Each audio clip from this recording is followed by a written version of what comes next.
नमस्कार मंडळी. तर आज मी बनवणार आहे बटाट्याची रस्स्याची भाजी बिना शेंगदाण्याची. तिथं मी कढई ठेवली गॅसवर. आता कढई आपली तापलेली आहे. त्याच्यात मी आता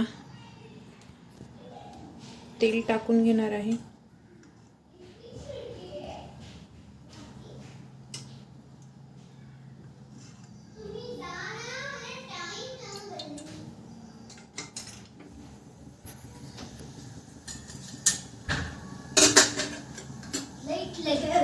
तर चला, तेल आता इकडे गरम होत आहे. गरम झालेलं आहे हे बघा. तर तेलामध्ये जिरे, मोहरी,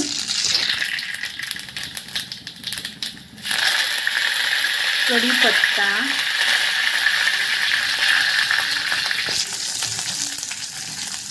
मी साल काढून छोटे छोटे बटाटे कट केलेले होते ते तेलामध्ये मस्त आता आपल्याला थोडेसे फ्राय करून घ्यायचे आहे.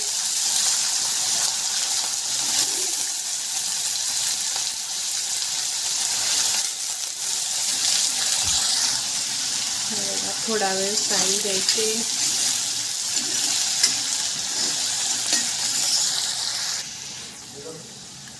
मस्त तेलात फ्राय झालेले आहेत बटाटे. आता त्याच्यामध्ये मी टाकणार आहे हिंग, त्याच्यानंतर हळद, लाल तिखट,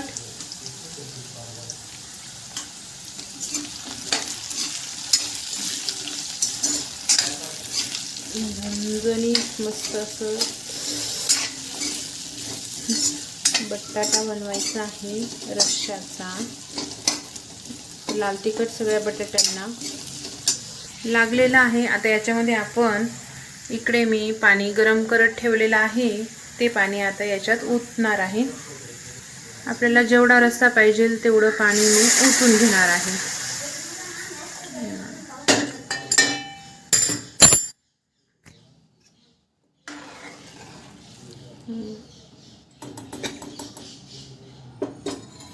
त्याला आपण मस्त उकळी येऊ देऊ.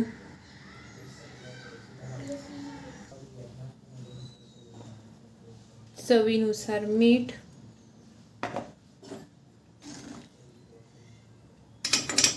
आता आपल्याला मस्त अशी भाजी शिजू द्यायची आहे. हे बघा किती मस्त छान लाल दिसते आहे भाजी.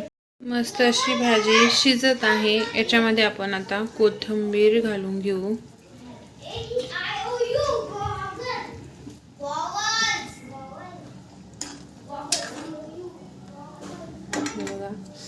मस्त अशी रश्श्याची बिना शेंगदाण्याची भाजी आपली रेडी झालेली आहे. तर मस्त आपण असा ताव मारू शकतो भाजीवर. शेंगदाण्याच्या भाज्या खाऊन जर कंटाळा आला तर मग ही अशी मस्त बिना शेंगदाण्याची बटाट्याची भाजी खूपच छान लागते. तर नक्की ट्राय करून बघा. आवडली असेल रेसिपी तर लाईक करा, शेअर करा, सबस्क्राईब करायला मात्र विसरू नका.